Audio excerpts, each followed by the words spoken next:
जय हिंद साथियों। Classroom Bihar channel पे आपका स्वागत है। जैसा कि हम बिहार दरोगा को लेकर के रणनीति पे चर्चा कर रहे थे, इसी के करीब में हम लोगों ने विषयवार रणनीति पे भी चर्चा किया। और विषयवार रणनीति में चर्चा करते हुए सबसे पहले हम लोगों ने पॉलिटी के बारे में चर्चा किए थे, जिसके लिए हम लोगों ने विकास जी के साथ इस पे पूरा डिटेल्ड एनालिसिस किए थे।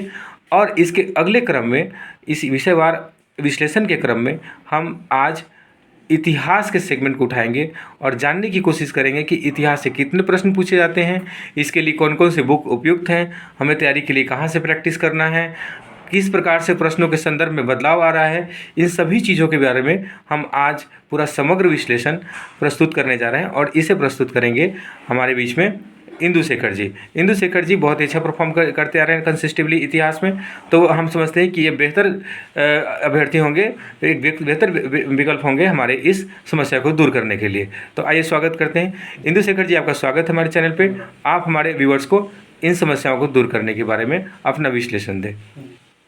जैसे कि इतिहास के प्रश्नों के बारे में बात करें तो पहले की इतिहास में 15 से 16 प्रश्न आते हैं, जिसमें कि पहले आप लूसेंट अगर अच्छे से पढ़ते थे तो उसमें लूसेंट से सारे सवाल कवर हो जाते थे। लेकिन अब क्या है कि प्रश्न भी 15 के 16 के आसपास है, लेकिन अब प्रश्नों की पैटर्न पूछने के प्रवृत्ति में बदलाव आया है। आप 10 क्वेश्चन के आसपास आपको प्राचीन भारत और मध्यकालीन भारत और आधुनिक भारत से देखने को मिलेगा, लेकिन अब 4 से 5 प्रश्न आपको विश्व इतिहास के देखने को मिलता है, जो पहले नहीं मिलता था। पहले 1 से 2 प्रश्न ही आपको देखने को मिलता था विश्व इतिहास से, या तो नाहि के बराबर या तो स्टैटिक पोर्शन में मिलता था। लेकिन इनकी इस प्रश्न की प्रवृत्ति के बदलाव को देखते हुए आप अपने अप्रोच में, अपने रणनीति में भी सुधार करने की जरूरत है। इसको लेकर आप लूसेंट और थ्योरी में लूसेंट और क्विक बुक दृष्टि का जो है, इसको आप बेहतर ढंग से करेंगे तो बेहतर मतलब कि परफॉर्मेंस करने की ओर बढ़ेंगे। जैसे कि अगर लूसेंट करते हैं, लूसेंट को जो हिस्ट्री दिया हुआ है पूरा इतिहास से लेके विश्व इतिहास तक के, उसके एक एक प्रश्नों को देखना होगा। एक एक प्रश्नों को देखने से आपके 10 सवाल यहाँ से आराम से बन जाएंगे। अब जो 3, 4, 5 प्रश्न पूछे जाते हैं कॉन्सेप्ट बेस्ड या उसके स्टैंडर्ड या मतलब उसके डेप्थ में जाके पूछते हैं, आयोग पूछना शुरू कर दिया है क्योंकि भीड़ इतनी है तो उसको कट भी करना है। तो इसको लेकर अगर आप क्विक बुक अगर बेहतर ढंग से थ्योरी वाइज बेहतर करते हैं, इसकी थ्योरी कंप्लीट करते हैं, तो एक समराइज वे में, मतलब ये नहीं कि इसको ऐसा सब्जेक्ट है, अगर आप समराइज वे में स्टोरी की तरह अगर पढ़ते हैं तो आपको आसानी से क्लियर होते चला जाता है। और इससे आपको प्रश्न सॉल्व करने के लिए आपके पास कॉन्सेप्ट भी आते हैं और अच्छे से मतलब कि इसमें स्कोर कर सकते हैं। बहुत धन्यवाद। आपने बहुत अच्छा बताया कि अगर थ्योरी को कवर करना है, यानी कि सब्जेक्टिव कवर करना है, यानी कि अगर हम इतिहास के जितने भी उसके इन्फॉर्मेशन है, अगर डिटेल इन्फॉर्मेशन है उसको अध्ययन करना है, तो अगर उसके फैक्चुअल पार्ट है तो हम लूसेंट से कवर करेंगे। और जिस प्रकार से प्रश्नों के संदर्भ अब बदलते जा रहा है, उसके नेचर में बदलाव आ रहा है, तो कहीं ना कहीं क्विक बुक हमें इसके लिए बहुत ही हेल्पफुल होगा। तो ये तो ठीक है कि हम उसके थ्योरेटिकल पार्ट को हम लोग लूसेंट और क्विक बुक जैसे बुक से कवर कर सकते हैं, यानी कि ये 2 ही बुक जो हैं वो पर्याप्त होंगे, ऐसा आपका कहना है। तो आप हमें ये भी बताएं हमारे व्यूअर्स को कि जब वो थ्योरी पढ़ लेंगे, जब इतने सारे इन्फॉर्मेशन गैदर कर लेंगे, तो कहीं ना कहीं उन्हें बहुत ज़्यादा आवश्यकता हो जाता है कि उन थ्योरी के प्रैक्टिस करने की। तो वो कहाँ से प्रैक्टिस करें ताकि वो अपने कॉन्फिडेंस को इस लेवल तक बिल्डअप कर पाएँ ताकि वो एग्ज़ाम में उनको किसी भी प्रश्न को, उनके कोई प्रश्न नया ना नज़र आए। तो उसके लिए क्या करना चाहिए उन्हें?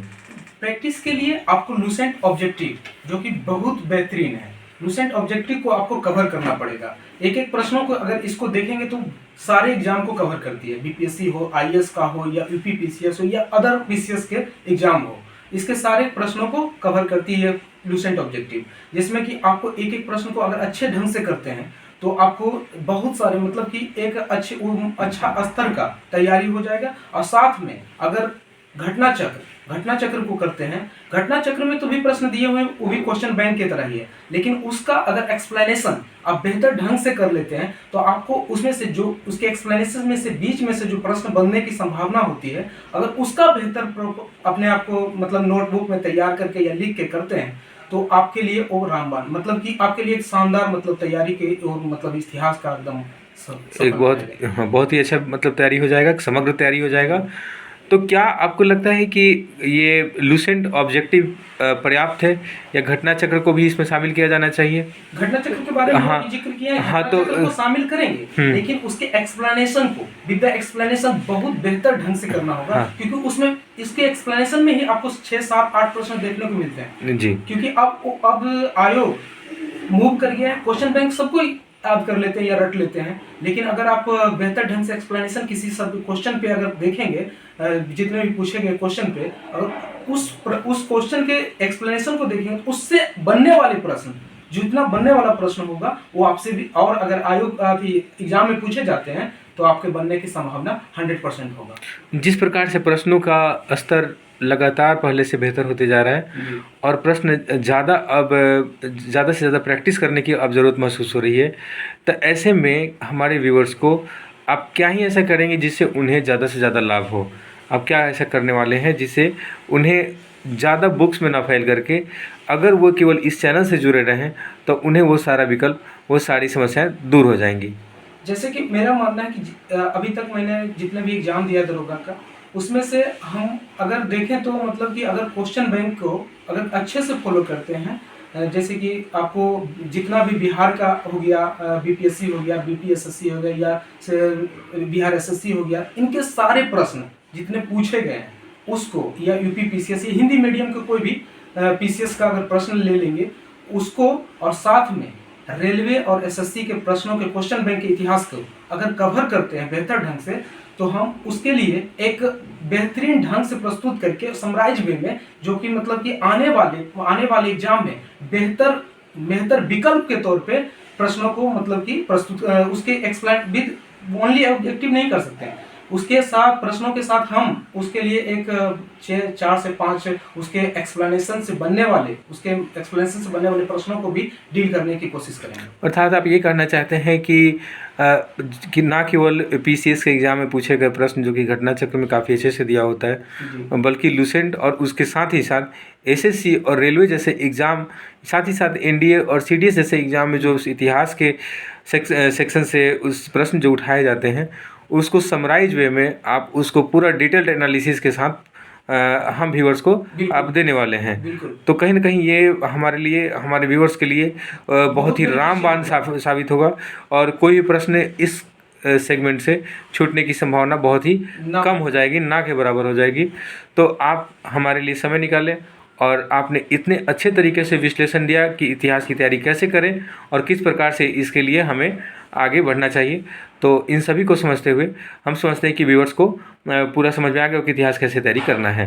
साथ ही साथ उनके लिए स्पेशल अनाउंसमेंट ये है कि बहुत जल्द हमारा ये चैनल आपके लिए इसी इतिहास के ट्रेंड एनालिसिस, यानी कि पिछले कई वर्षों में जो प्रश्न पूछे गए हैं दरोगा एग्जाम में, उसका भी विषय जितने भी प्रश्न हैं उसका टॉपिक वाइज पूरा समग्र विश्लेषण प्रस्तुतिकरण किया जाएगा यहाँ पे। और इसके अतिरिक्त आपको प्रीवियस ईयर के जितने भी प्रश्न जो होंगे, जो चैप्टर वाइज होंगे, सब्जेक्ट वाइज होंगे, वो सभी के सभी समग्र रूप से एक साथ में उसके विश्लेषण के साथ दिए जाएंगे। और साथ बहुत जल्द बीपीएससी का भी इसी तरह से सब्जेक्ट वाइज और ट्रेंड एनालिसिस दोनों ही जल्द उपलब्ध करवाया जाएगा उनके विशेषज्ञों के साथ। तो आपको चैनल के साथ बने रहने के लिए बहुत बहुत धन्यवाद। इस चैनल को लाइक, सब्सक्राइब और कमेंट करें, और साथ ही साथ शेयर करना ना भूलें। आपका बहुत बहुत धन्यवाद। आपका दिन शुभ हो।